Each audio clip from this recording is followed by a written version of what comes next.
Welcome back to the Imperfection Wellness Podcast, where we explore what it means to break free from egoic thought patterns, discover self-compassion, and step into a more authentic life.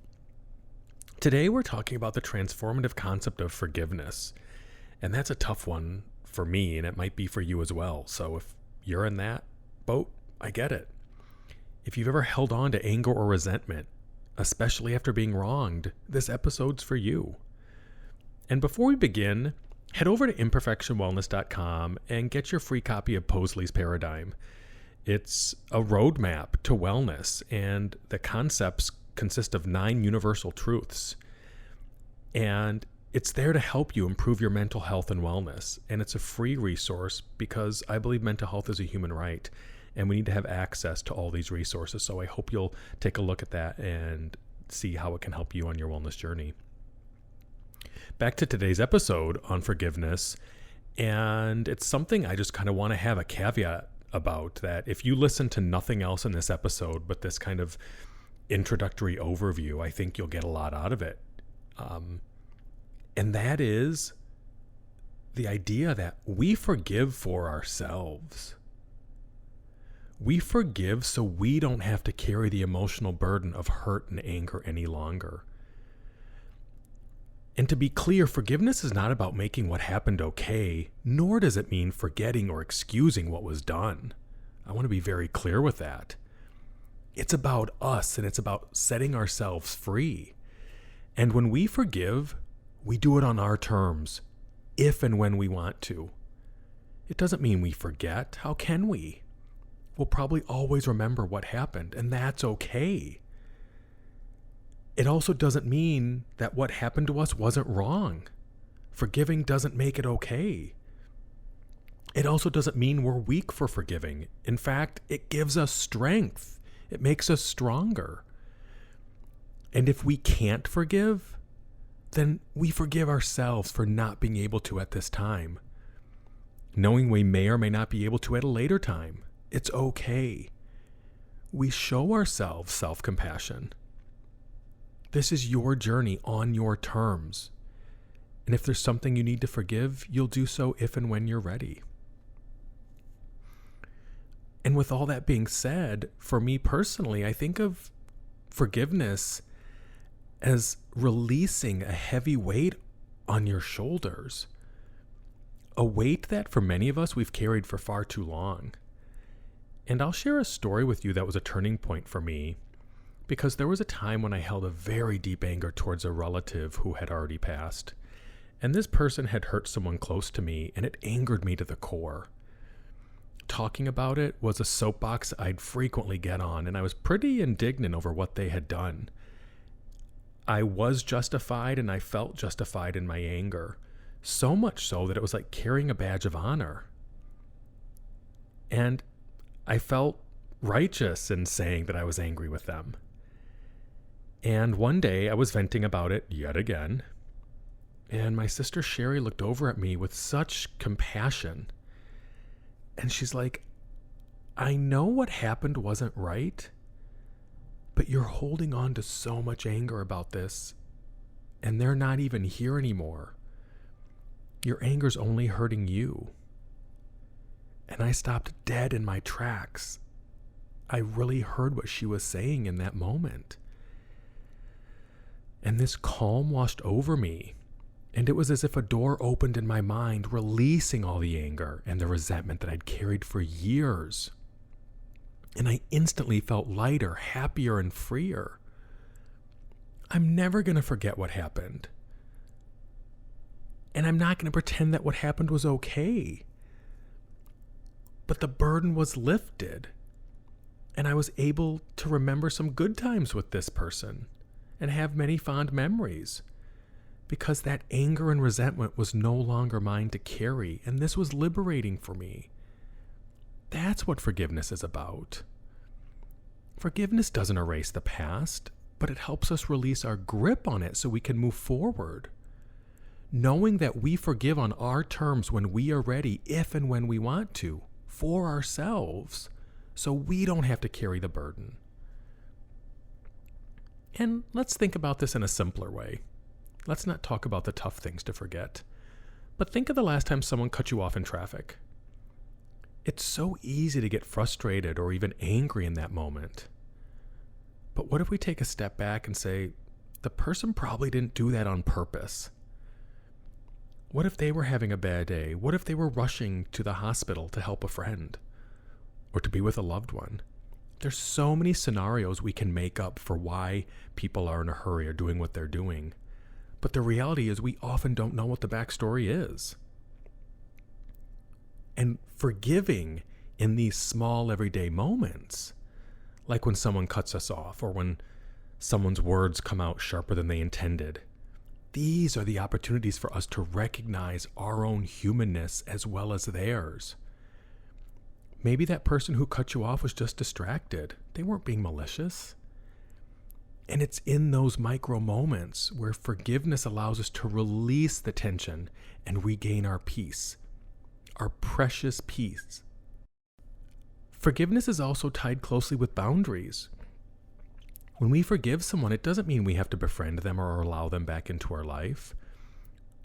It doesn't mean we overlook the action. But forgiveness can coexist with strong, healthy boundaries. If someone's been dishonest or hurtful towards you, you can forgive them without reopening that door. Forgiveness says, I release the anger and resentment I've held on to, but I choose to protect myself with boundaries. And this is a powerful aspect of forgiveness because it affirms that forgiveness is for you. You release the anger to free yourself, not to excuse them. And again, when we forgive, we're acknowledging the other person's humanness. We realize that, like us, they're navigating life with their own limitations and their misunderstandings. They may still be sleepwalking, as I like to say. And what is sleepwalking? It's just being aware of their own egoic attachments or their need to control or their need to be right. But you're doing the work. You're listening, you're learning, you're bringing awareness to these concepts. And because of that, you can see things differently. You're not sleepwalking anymore. And it doesn't mean you're better than them. It simply means you're aware. And it's in this awareness where we create that space where we have our personal growth. When we find compassion for others, we can also find compassion for ourselves. It's as if by forgiving others, we're telling ourselves, wow, you know what? I'm allowed to make mistakes too. I'm allowed to be human. And we let go of perfectionism. And that's such an essential part of why I created Imperfection Wellness. Embracing ourselves exactly as we are, perfectly imperfect. And with Posley's paradigm, forgiveness is deeply connected to the concept of acceptance. Accepting what has happened, who was involved, and how it made us feel without trying to change the past. That's part of this journey. When we accept, we acknowledge reality for what it is or what it was. And when we forgive, we decide to free ourselves from the emotional attachment to that reality. We can't rewrite history, but we release its grip on us. And sometimes forgiveness begins with forgiving ourselves because we are human. And sometimes that means we're carrying guilt, shame, or regret over past actions or reactions. And it's so easy to hold ourselves accountable for mistakes, to feel like, oh, I should have known better, or I should have done something differently. But with self-forgiveness, this frees us from this self-criticism. It doesn't mean you're going to keep repeating the behavior. Learn from it and improve.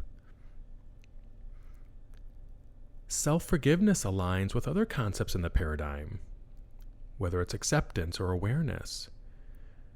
We recognize that we may have made choices we're not proud of, but we also accept that these choices do not define our intrinsic worth. When we forgive ourselves, we release this inner tension, creating space for growth and self-compassion. Another thing is that forgiveness is often a process. It's not a one-time act. It may take daily intention to let go. One day we might feel entirely at peace, and the next day the old hurt resurfaces. That's okay. When we approach forgiveness as a daily practice, it reminds us that this journey doesn't have to be perfect. It just needs to be consistent.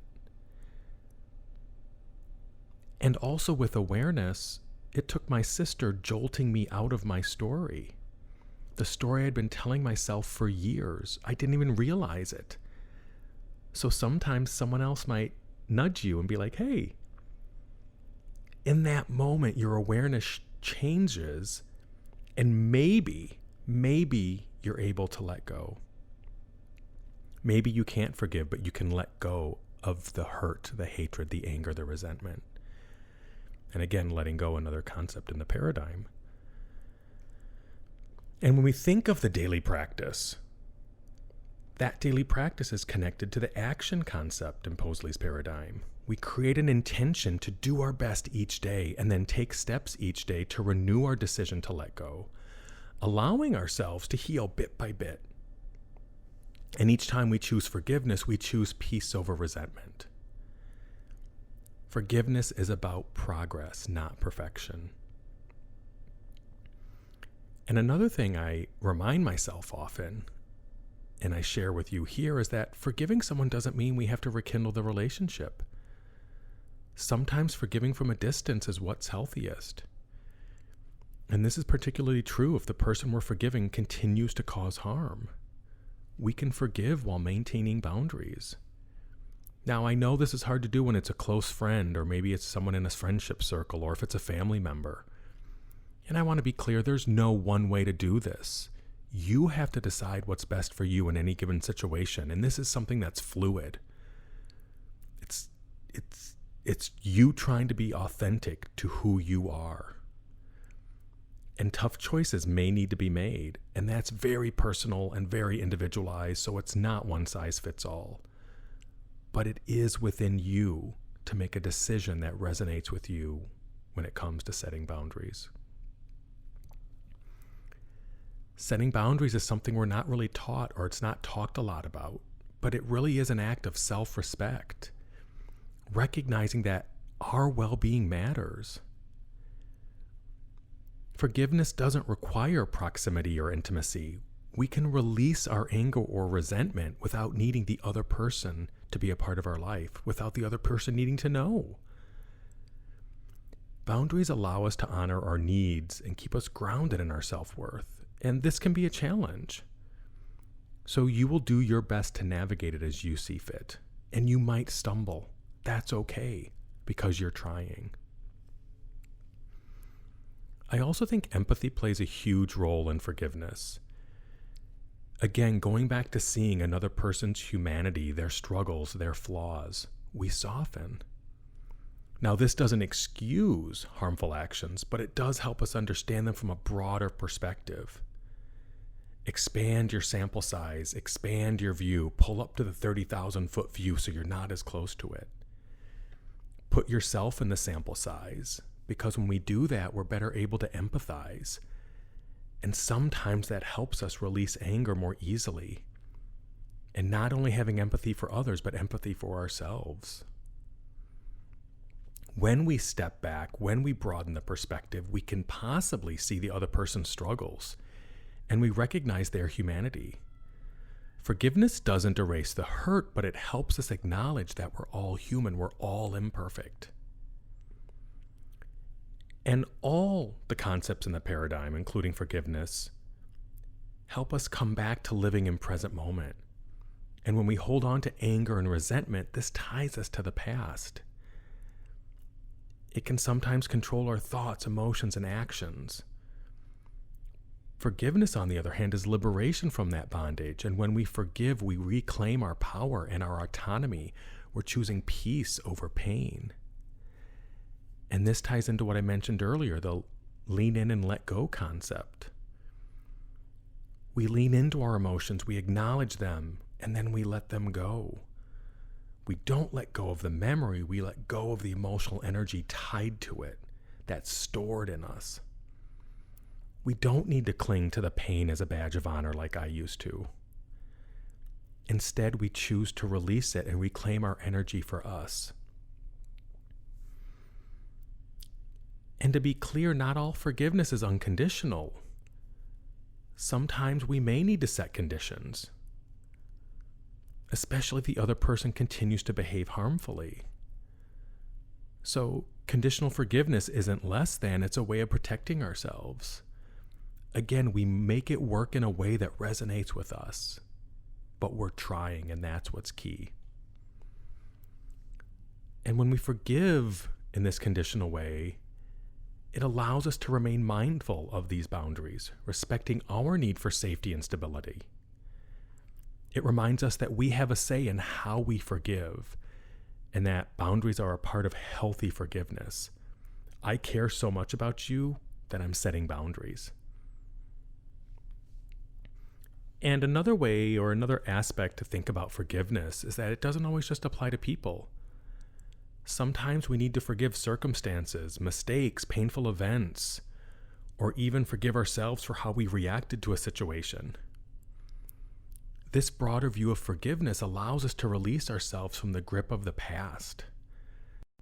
There are things that I look back at in my life that I would totally do differently now in hindsight, but I can't change that, so I forgive myself.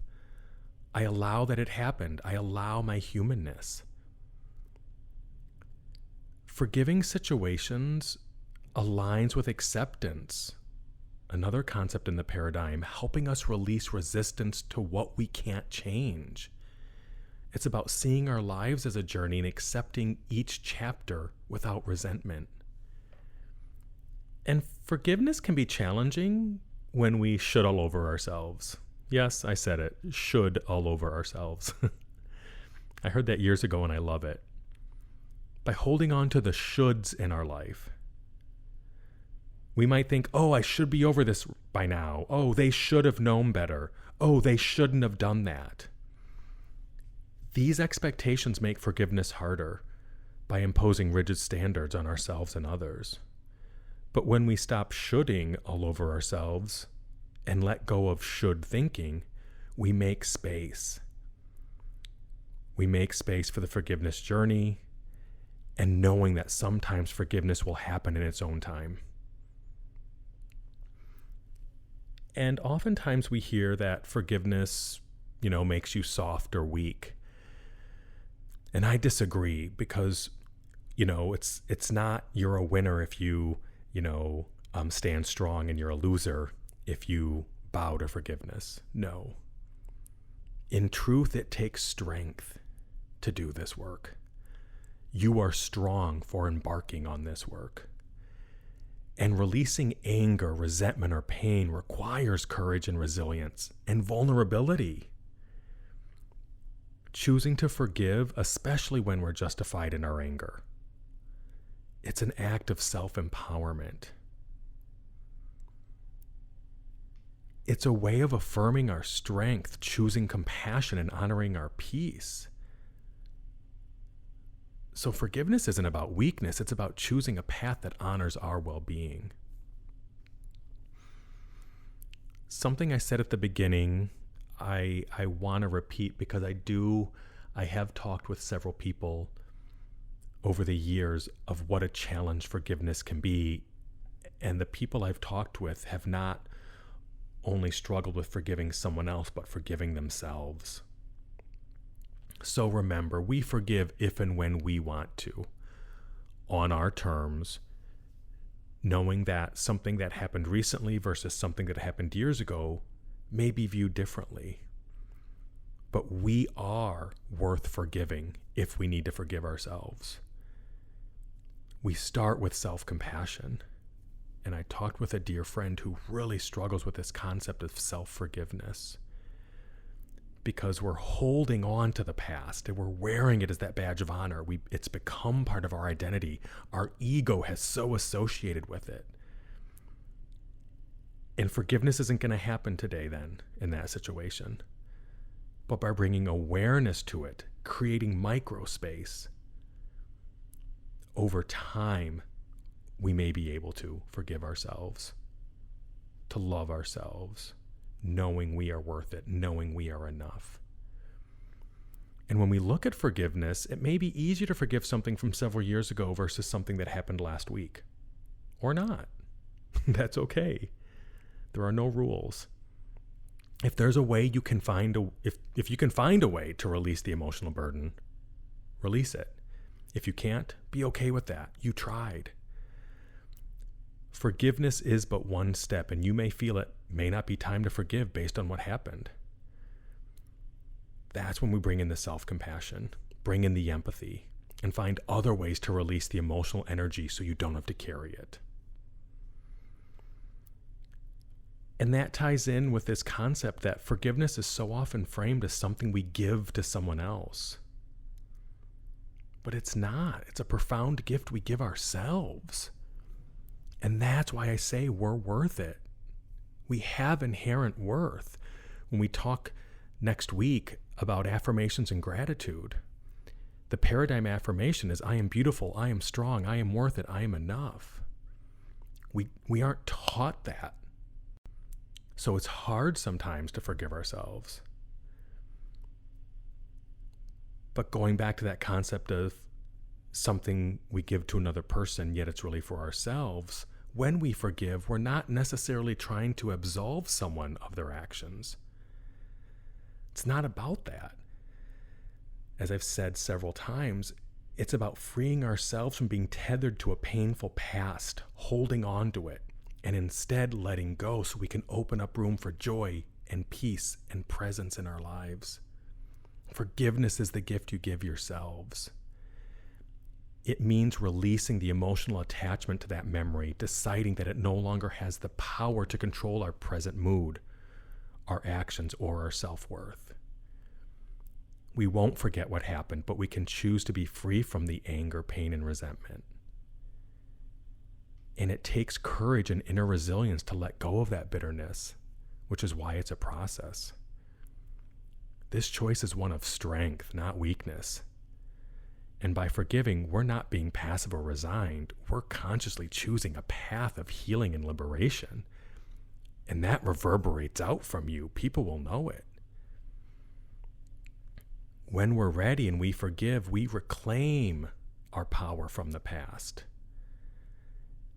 Anger, resentment, and pain can consume our energy, distracting us from present moment and limiting our potential for happiness and fulfillment. Through forgiveness, we take back the power and channel it into living fully in the now. And let's talk a little bit about the process of practicing forgiveness. Just remember the journey to forgiveness doesn't need to start with something huge. In fact, it's so much easier to start with something small, a minor slight or a disagreement. Practicing forgiveness on a smaller scale builds the muscle of compassion and resilience, preparing us for larger acts. In fact, start with something really simple, because then you're going to have a quick win. Over time, these small acts of forgiveness accumulate, making it easier to let go of deeper resentments. So one, always acknowledge your emotions. Allow yourself to feel what you feel. Stop suppressing. Feel the anger, the resentment, or the pain fully. Go back to the Lean In and Let Go podcast episode. Listen to that one, because suppressing emotions can lead to them manifesting in other unhealthy ways. So lean into that discomfort, recognizing it without judgment. And then 2, breathe through the discomfort. Use mindful breathing exercises to ground yourself. I have a free download at imperfectionwellness.com, simple wellness starter kit. And in that is a mindful breathing guide. But just focusing on your breath as you inhale, acknowledge the feelings, and as you exhale, release the tension associated with them. Feel it fully, feel the discomfort, and breathe through it. Let it pass. 3, repeat affirmations of release. Tell yourself, I let go for me. I release this burden so that I can live freely in the present. Use whatever words that resonate with you, with your sense of healing and empowerment. 4, can't underscore this enough, start small, work gradually. Begin with forgiving minor offenses to build confidence and practice it. And over time, you'll find it easier. I know for me, I look back at certain situations that I never thought I'd be able to forgive the person for how I was wronged. And now it's not even energy that I expend or think about. And it doesn't make what happened okay, but I'm no longer living in that. It's no longer my badge of honor. Number 5, reflect on boundaries.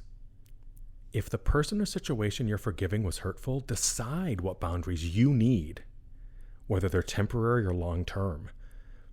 And they may or may not, the person you're forgiving may or may not be involved in a dialogue around that. It's up to you. And then lastly, number 6, give yourself grace and time. Forgiveness is a process. It's okay if it doesn't happen all at once. Trust that your journey to forgiveness will unfold at its own pace. Make sure you're honoring both you, your healing, and your growth. As you can see, forgiveness is a journey, and one thing that has helped me on my journey so much is meditation. When we meditate, we create space in our minds to observe our thoughts, release our judgments, and cultivate compassion for ourselves and others. Meditation helps us quiet the noise of our should thinking, and it brings us back to present moment, to our breath, and to our own inner peace. And if you're new to meditation, or if you think you can't meditate because you have too many thoughts, think again. I used to say the same thing until I realized the type of meditation I learned and teach, which is called Vedic meditation, it's for people who have thoughts. In fact, thoughts are welcome. They're a part of the meditation. Vedic meditation is for people with busy lives who have many thoughts, and that's all of us. Vedic meditation creates a space where we can observe our thoughts and feelings without immediately reacting to them. In meditation, we're given a chance to simply notice, a practice we call being the observer. And by being the observer of our thoughts, we can identify emotions without being consumed by them because we know they pass. They're not who we are. They're something we have. They're fleeting. Through meditation, we train ourselves to let go of thoughts rather than clutch onto them. And we learn that thoughts will come. Some are going to be pleasant, some are going to be challenging. But over time, this practice of letting go during meditation makes it easier to let go in everyday life, especially when faced with situations that might have once triggered anger or resentment.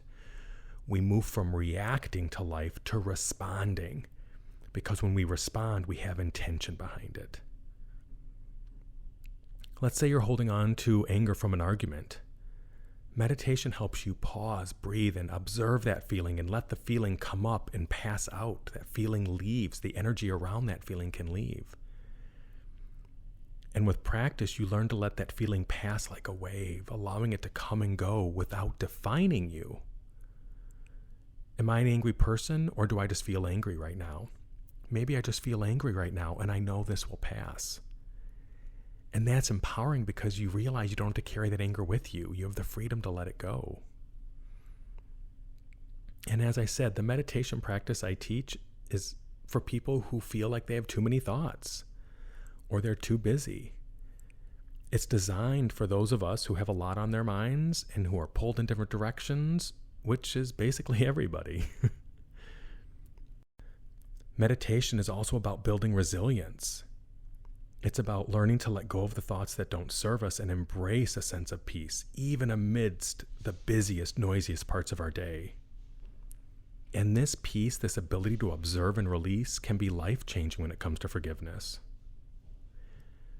To learn more about meditation or Posley's Paradigm and other free resources, please visit imperfectionwellness.com. It's there for you, for me, for all of us. And as you continue on your journey, remember, the act of forgiveness is for you. You don't have to forgive right away, and you certainly don't have to forgive until you're ready. But when you do, know that you're letting go of a burden, because you're freeing yourself to live a lighter, more compassionate life. Thank you so much for joining me today on the Imperfection Wellness Podcast. Take the next few days to reflect on what forgiveness could mean for you, not as an obligation, but as a gift you can choose to give yourself. And as always, wishing you the best on your wellness journey.